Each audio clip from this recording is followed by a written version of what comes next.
मेरे पति रवि जब भी ऑफिस से घर आते तो वो मुझे बंद कमरे में ही पाते। आज जब वो ऑफिस से घर आए तो मुझे कई बार आवाज़ दिए, पर मैं बाथरूम में थी। मुझे दरवाज़ा खोलने में लेट हो गया। जब मैंने दरवाज़ा खोला तो देखा उनका चेहरा गुस्से से लाल था। शायद अब उन्हें मुझ पर शक होने लगा था।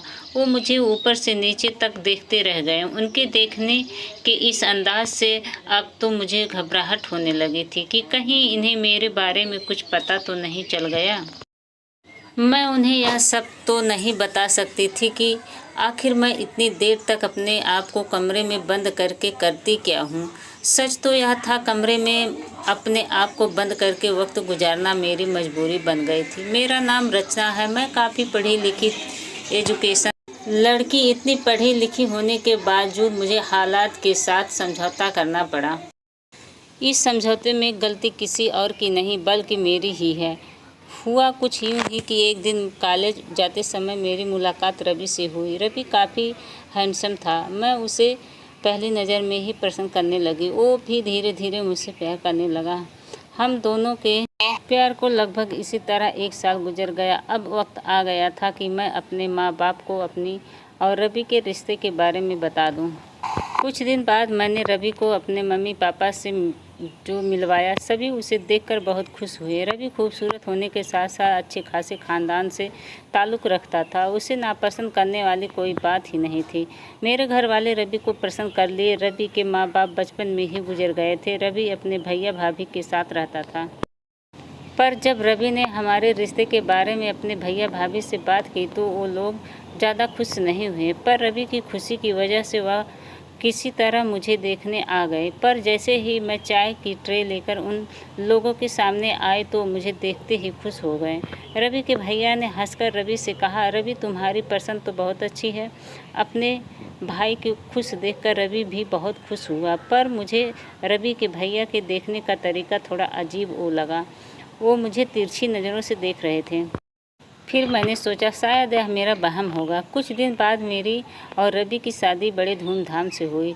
मैं रवि की दुल्हन बन उसके घर आई। पहली ही रात में मेरे कमरे में बैठी रवि का इंतजार कर रही थी। तभी अचानक दरवाजे पर दस्तक हुई। मुझे लगा कि रवि होगा, पर वो रवि नहीं थे। उनके बड़े भाई मनीष थे। उन्हें देखते ही मेरे तो रोंगटे खड़े हो गए और मैंने कँपकँपाते स्वर में पूछा, क्या हुआ और रवि कहाँ पर है? अभी मनीष भाई कुछ कहने ही वाले थे कि तभी वहाँ पर रवि आ गए और मनीष कमरे से चले गए। मैंने रवि से कहा, बुरा मत मानना रवि, यह जो तुम्हारे भैया हैं मुझे कुछ ठीक नहीं लगते। रवि ने कहा, रचना आज तुमने मेरे भाई के बारे में कह दिया, पर आगे से कुछ मत कहना। मेरे भैया ही मेरी सब कुछ है और तुम उन पर गलत इल्ज़ाम लगा रही हो। मैंने बात को टालते हुए कहा, नहीं नहीं, ऐसा कुछ नहीं है। मैं तो डर गई थी कि कमरे में आप क्यों नहीं आए। रवि ने कहा, मैं थोड़ा बाहर चला गया था। भैया कुछ पूछने आए होंगे। हर बात का गलत अर्थ नहीं निकालते। रवि के मुंह से यह सब सुनकर मुझे थोड़ी तसल्ली हुई। मैंने अपना वहम मानकर उस बात को दिल से निकाल दिया। समय इसी तरह गुजर रहे थे, पर रवि के मनीष भाई की हरकत कुछ कम नहीं थी। वह मेरे जेठ होते हुए भी मेरे आगे पीछे मंडराते, मानो वह मेरे जेठ नहीं मेरे देवर हैं। फिर भी चाह कर भी मैं कुछ किसी से कह नहीं पा रही थी। रवि अपने भाई पर आंख मूंद कर विश्वास करता। अगले हफ्ते मैं और रवि हनीमून के लिए गए। मैं बहुत खुश थी। अभी हम दोनों ने 1 से 2 दिन एंजॉय किया कि रवि के भाई का फ़ोन आ गया कि रवि जल्दी घर आ जाओ, बिजनेस के सिलसिले में कहीं बाहर जाना है। अगले दिन मैं और रवि जल्दी से घर आ गए। रवि बिजनेस के सिलसिले में अकेले ही जाने वाला था। मैं रवि से बात करके अपने मायके चली गई। मायके जाने के बाद थोड़ा मुझे सुकून मिला। रवि के भाई की हरकत ने मुझे मेरा ससुराल किसी कैद खाने से कम नहीं लगता, क्योंकि रवि के भैया आंखें फाड़ फाड़ कर मुझे ही देखते, जो कि मुझे बिल्कुल अच्छा नहीं लगता। 2-4 दिन में रवि घर आ गया। रवि के आने के बाद मैं भी मायके से आ गई। एक दिन की बात है, रवि और उनके बड़े भैया मनीष दोनों साथ में ही ऑफिस गए। रवि के भैया यानी मनीष के ऑफिस जाने की वजह से मैं बहुत खुश थी। घर में बहुत ही सुकून मिल रहा था। नहीं तो जब से मैं आई थी तब से रवि के भैया मनीष कोई ना कोई बहाना बनकर घर पर ही रुक जाते कि उनकी तबीयत ठीक नहीं है। पर उस दिन रवि के भैया यानी कि मेरे जेठ जी रवि के साथ जब ऑफिस गए, ऑफिस जाते ही मैंने अपने आप में बहुत सुकून महसूस कर रही थी। और उस दिन मैंने अपने कमरे का दरवाज़ा नहीं बंद किया और सुकून से अपने कमरे में सो गए। जब मेरी आँख खुली तो मैंने देखा मेरे बिस्तर पर मेरे जेठ बैठे थे। उन्हें देखते ही मैं अचानक उठ खड़ी हुई और हिचकिचाते हुए पूछी, आप कब आए और यह क्या कर रहे हैं? उन्होंने कहा, क्यों, मैं नहीं आ सकता तुम्हारे कमरे में? मैंने कहा, नहीं, आप नहीं आ सकते। उन्होंने बड़े अजीब अंदाज में मुझसे कहा, क्यों नहीं आ सकता? आज तो मैं तुम्हें अपना बनाकर ही दम लूँगा। मनीष की ऐसी बात सुनकर तो मैं तेज तेज चिल्लाने लगी। उसने कहा, जितना चिल्लाना है चिल्ला लो, तुम्हारी आवाज़ कोई सुनने वाला नहीं है। तुम्हारी भाभी अपनी किसी सहेली से मिलने गई हुई है, मैंने ही तो उन्हें छोड़ा है। तुम्हारी भाभी को लगता होगा कि जो मैं ऑफिस गया, रवि को लगता होगा कि मैं तुम्हारी भाभी को छोड़ने गया, पर मैं हूँ तुम्हारे पास, इसी वजह से किसी को शक भी नहीं होगा। इस शातिर इंसान की ऐसी बातें सुनकर मैं तो बस सोच में पड़ गई थी कि अब क्या करूं, तो क्या करूं, कैसे बचूं। अभी मैं बस यही सोच रही थी कि तभी दरवाजे पर एक दस्तक हुई। दरवाजे पर दस्तक की आवाज़ सुनकर मेरी जान से जान आई। मेरा जेठ दरवाज़ा खोलने गया, मैं भी उसके पीछे पीछे उसके साथ चली गई। दरवाजे पर कोई और नहीं, रवि थे। रवि के बड़े भाई मनीष अपने छोटे भाई रवि को देखते ही कहने लगा, रवि, अपनी बीबी को संभाल कर रख, इसकी हरकतें कुछ ठीक नहीं हैं।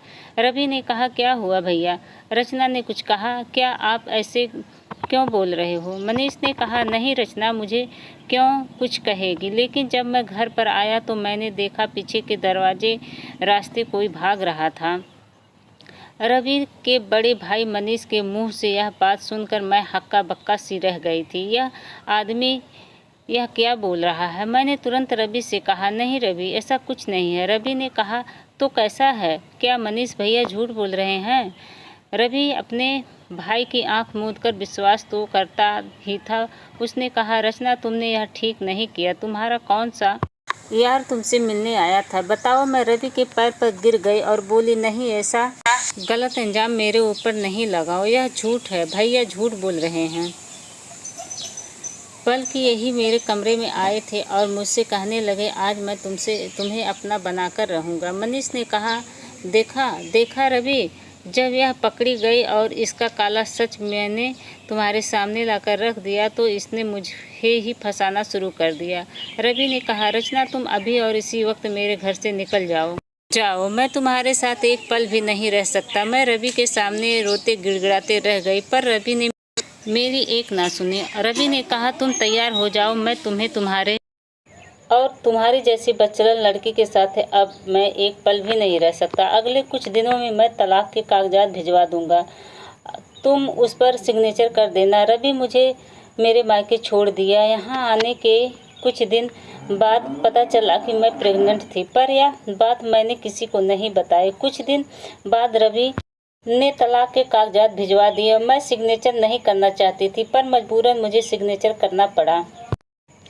इसी तरह 8 से 9 महीने बीत गए। मैंने एक लड़की को जन्म दिया, पर किसी के चेहरे पर मुस्कान नहीं थी। मायके में मेरी माँ और मेरे भाई रहते थे। मेरी बेटी पैदा होने के बाद उन लोग खुश नहीं हुए, क्योंकि मैं सबके ऊपर बोझ बनती जा रही थी। शादी होने के बाद मायका में ज़िंदगी बिताना एक लड़की के लिए कितना मुश्किल होता है, यह मेरी जैसी लाचार लड़की ही समझ सकती है। एक दिन मैं मार्केट गई हुई थी। मुझे रास्ते में रवि का बड़ा भाई मनीष मिला। उसने मुझे रोकते हुए कहा, क्या हुआ रचना, कैसी हो? मैं उस इंसान से बात नहीं करना चाहती थी, पर उस इंसान ने मुझसे एक ऐसी बात कही जिसे सुनते ही मेरी पूरी ज़िंदगी पलट गई। उसने कहा, रचना, क्या तुम्हें पता है कि रवि ने दूसरी शादी कर ली है? रवि की दूसरी शादी की बात सुनकर मेरे आंखों से आंसू टपकने लगे। जिस इंसान से मैंने इतना प्यार किया, आज वही इंसान मुझे छोड़कर किसी और से शादी कर लिया। पर मैं चाह कर भी कुछ नहीं कर सकती थी। रवि के भाई मनीष ने कहा, क्या सोच रही हो रचना? मैंने कहा था ना कि मेरी बात मान लो। अगर तुम मेरी बात मान ली होती तो आज तुम्हारी दशा यह नहीं होती। इस वक्त मैं बहुत सोचा और कहा, अभी कुछ बिगड़ा नहीं है, मैं तुम्हारी बात मान लूंगी, पर मेरी एक शर्त है। मनीष ने कहा, क्या शर्त है? मैं हर शर्त मानने के लिए तैयार हूँ।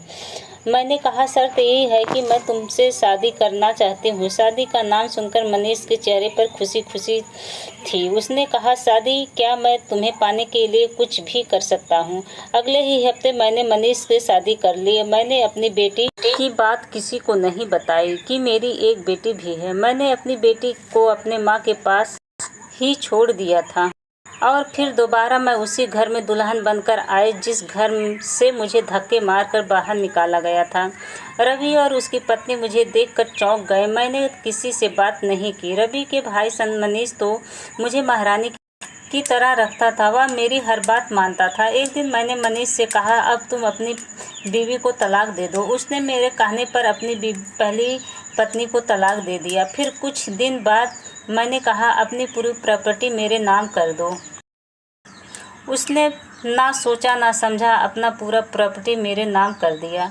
कुछ दिन बाद मैं अपने मायके गई और जब अपने मायके से वापस दोबारा आई तो अपनी बेटी के साथ आई। रवि के भाई मनीष यानी मेरे दूसरे पति मेरी बेटी को देखकर दंग रह गया। मनीष ने मुझसे पूछा, यह कौन है?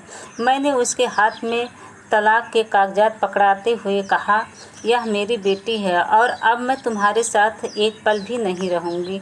तुम्हें क्या लगा मैं तुमसे शादी बड़े हंसी खुशी में की थी? मैंने तुमसे शादी तुमसे बदला लेने के लिए किया था।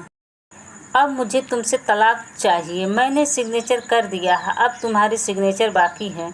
मनीष मेरे पैर पर गिर गया और गिड़गिड़ाने लगा और कहने लगा, ऐसा मत करो रचना, मेरी तो ज़िंदगी ही खराब हो गई। मनीष को तड़पता देखकर मुझे बहुत सुकून मिल रहा था। जिस दिन रवि मुझसे तलाक लिया और घर से निकाला, मैं भी सबके सामने बहुत गिड़गिड़ाई थी, पर मेरी किसी ने एक ना सुनी। मैंने मनीष से कहा, मनीष मैं जा रही हूँ, तुम सिग्नेचर करके पेपर मेरे मायके भिजवा देना। रवि भी वहीं पे खड़ा यह सारी बातें सुन रहा था। शायद उसे अपनी गलती का एहसास हो गया था। मैंने रवि से कहा, रवि यह जो मेरी बेटी है यह तुम्हारी और मेरी बेटी है, पर मैं अपनी बेटी पर तुम दोनों का साया भी पड़ने नहीं दूंगी। मैं जा रही हूँ। यही कहकर मैं वापस अपने मायके चली आई।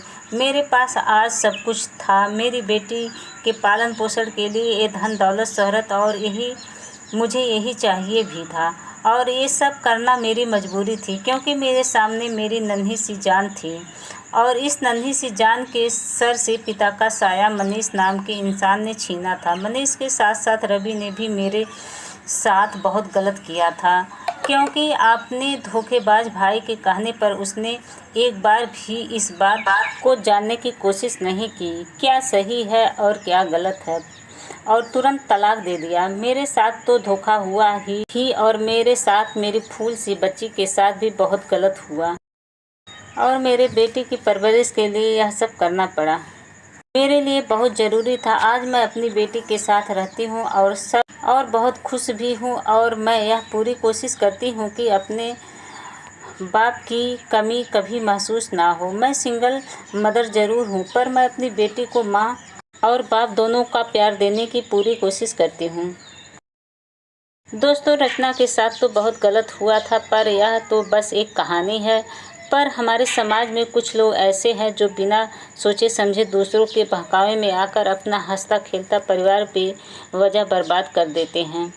तो अगर ये कहानी आप लोगों को अच्छी लगी होगी तो हमारे चैनल को ज़रूर से ज़रूर सब्सक्राइब कीजिएगा और लाइक और कमेंट करके ज़रूर बताइएगा।